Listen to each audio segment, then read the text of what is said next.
While Joe Biden's trying to put Donald Trump in prison and his Praetorian Guard media are celebrating, he's also trying to destroy the government in Israel simultaneously and take out Benjamin Netanyahu. There's a piece in JNS by Carolyn Glick.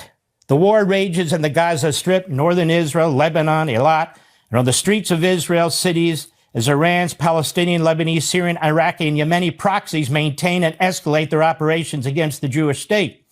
Unmoved by this state of affairs, Israel's far left is reinstating the anti-government riots that occurred regularly for the first 3 quarters of 2023. She goes on later, to be sure, there are a number of reasons this is happening, but perhaps the main one was revealed on March 17 by riot leader, the head rioter, Ami Dror, in a WhatsApp group chat with his colleagues. The communication, which Dror authenticated in an interview with Channel 14, was reported on X, Twitter, by a poster who operates under the handle Arabello Tuna Hunter. Stick with me. In that communication, Dror, the head rioter, told his colleagues that the White House was asking them to reinstate the riots.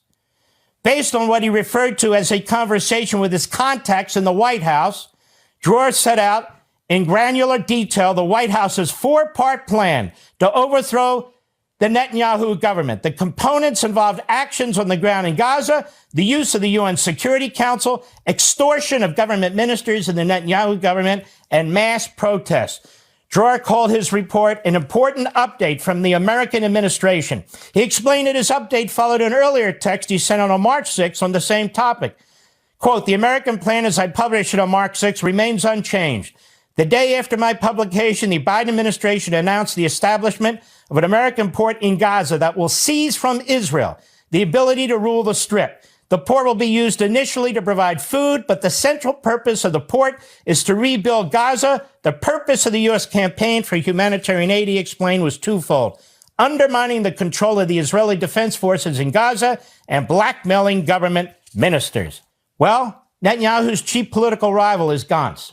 Gantz was summoned to Washington a few weeks ago, and he went because they want to replace Netanyahu with Gantz.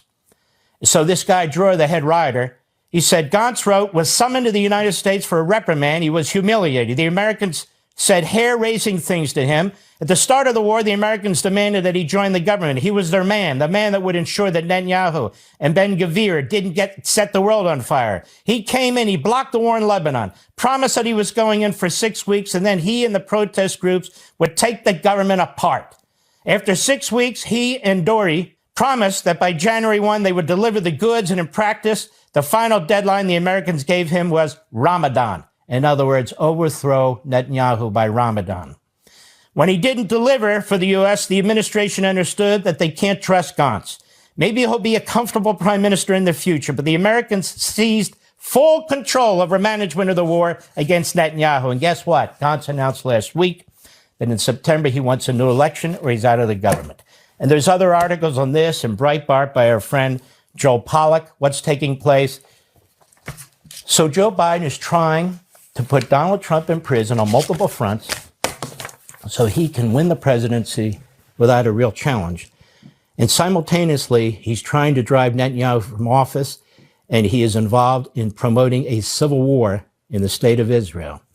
And now you can understand why he says the things he says, why he funds the organizations he funds. Evil, diabolical, Joe Biden destroying 2 democracies at the same time.